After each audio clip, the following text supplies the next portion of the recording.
Hello everybody, this is Gregory with 5-Minute Catholic Apologetics and Living, where 5 minutes of your time may get you to the divine. Today we're going to talk about what good comes out of Galilee. Now, before we begin, let's start with a prayer. In nomine Patris et Filii et Spiritui Sancti. Amen.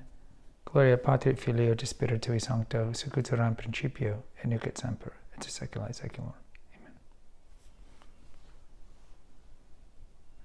That's a great line that you hear. I believe it's in the Gospel of John, where I think it's Philip or Nathaniel, one of them, when they're being introduced to Jesus. Like, he's from Galilee. It's like, what good comes out of Galilee?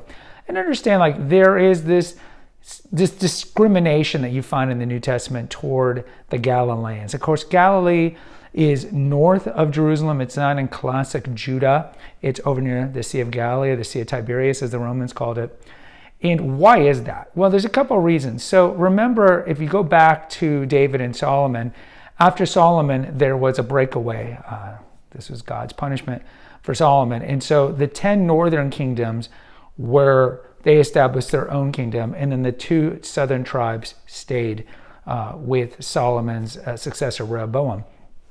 And eventually the northern kingdoms, you see this chronicled through First Kings, Second Kings, and other books. Eventually they were conquered by the Assyrians because they started to turn, both kingdoms did, but the northern definitely did quicker, turn their back on God. They started adopting pagan and cultic practices and whatnot. So the Assyrians conquered them in 721.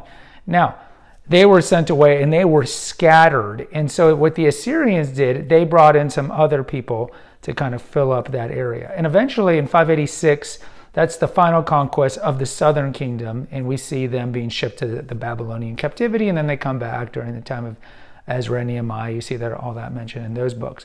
So what happened was, eventually, we fast forward 500 years later, the area of Galilee didn't really have any endogenous Jews. And so what happened was that the kings that were before Herod, so this is the kind of Maccabean kings that we see played out in 1st and 2nd Maccabees. So, this is right after the time of Alexander the Great and the Seleucid kings, Antiochus the Fourth. So, 3rd century BC, 2nd century BC, 1st century BC, before Herod the Great. They forcefully converted this area around Galilee into becoming Jews. And so one of the reasons, and then there were natural Jews who moved up to the Galilee region as well. So when we come to the time of Christ, there's this view that the Galileans are not real Jews.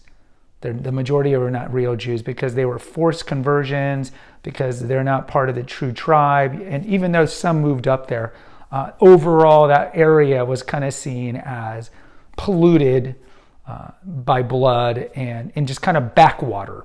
And so Jesus, of course, is raised in Nazareth, which isn't that far from Galilee. And more importantly, he spends the large majority of his 3-year ministry in Galilee.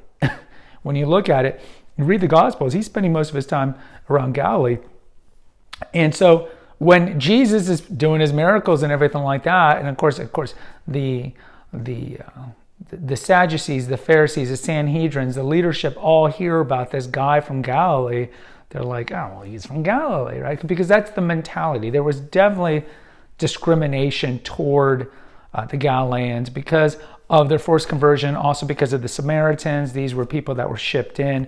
You see this played out in the woman at the well, the Samaritan at the well, the Good Samaritan, and all these things. So it's just important to kind of put these things into context, because you see a lot of it, if you read the Gospels, just kind of like this kind of askance view of people that don't come from the southern region of Judah, the historic Jerusalem area, and further south. And anything that comes from further north, kind of close to present-day Phoenicia, and all that is just kind of seen as, for lack of a better word, like white-cloth trash.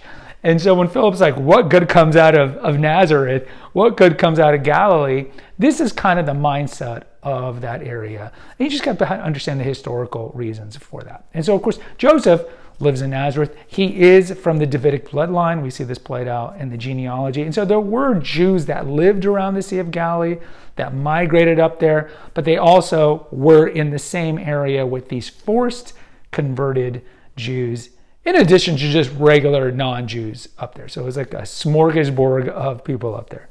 Guys, post in the comments. I'd like to hear from you. Until next time, take care. God bless and pray.